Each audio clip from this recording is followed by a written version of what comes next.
Maayong gabi pag-usab mga angkol ug mga auntie. Tungod sad ko ninyo na mga sa nagkatahuran. Magandang gabi. Once again sa inyo mga kabisyo. Oh, parang inuubo lang parang ngatsing. Ay nako. Pero alam mo mga kabisyo, parang ganun din no. Medyo karat-karat yung lalamunan ko eh. Bakit kaya? Well, anyways po mga kabisyo, eto nga, yung mga napag-usapan po natin, no? Siyempre, basic na po yan na etong kahalagahan po ng pag-iisip ng mabuti ng tao sa iba't ibang sitwasyon. Ayan, no? Oh, yung iba, hindi na kailangang mag-isip to eh. Atik lang eh. Atik ba? Ibig sabihin, hindi totoo.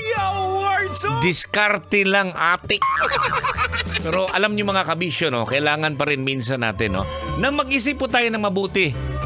Para hindi tayo mapupunta sa mga problema at kung ano-ano dyan mga kabisyo. At narito ang isa pang dahilan po mga kabisyo, no, na kung bakit po mahalaga pa rin sa akin ang ganitong uri ng pag-iisip, no.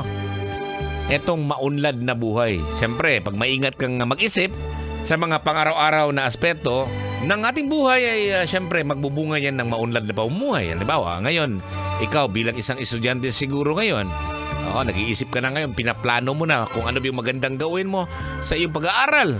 Kung ikaw ngayon naman angkol, di ba?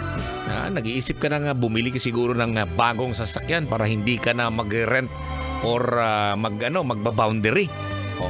So, in the long run, siyempre, magiging matagumpay ka rin dyan mga kabisyo. Ayan, no?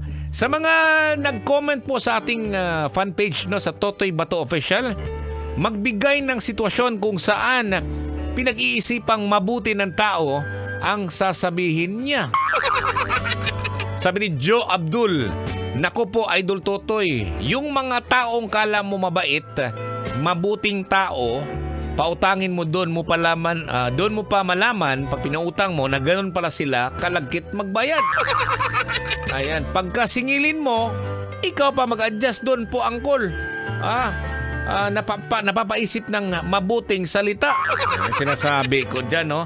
Sila pa yung nauutangan, ikaw pa yung medyo nagkinto, no?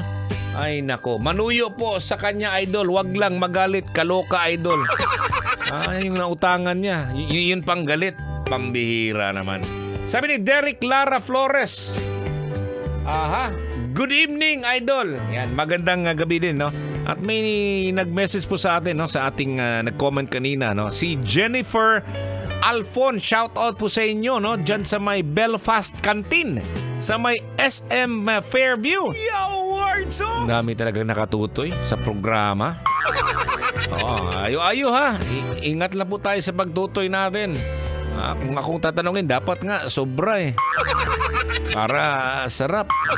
Sarap yung gabi.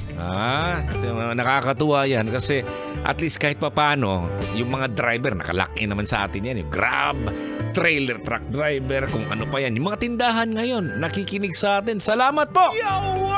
Yung mga 24 oras po, kung ano bang mga pagkain dyan. Bekenemen. Huwag lang isa. Dapat dalawa para sa amin. Di ba? Pero eto nga ang mga anggol, ang sinasabi nga natin, i-summarize po natin, ang pag-iisip po ng mabuti, syempre, nagbubunga po ito ng maganda po, no? Syempre, may mga masusing mga plano, at balang araw po, yung mga iniisip mo, mga plano mo sa buhay, magiging maganda din yan. Kasi magbubunga din yung mga iniisip mo mga mabuti para sa kapwa-tao. Ayan.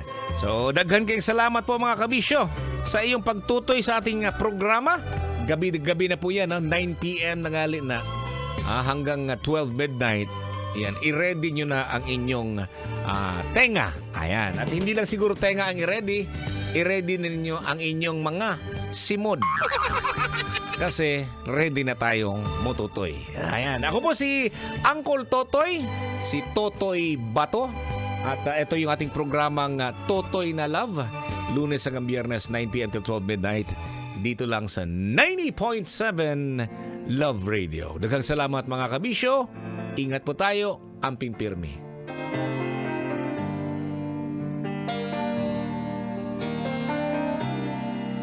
Kailangan pa bang i-memorize yan?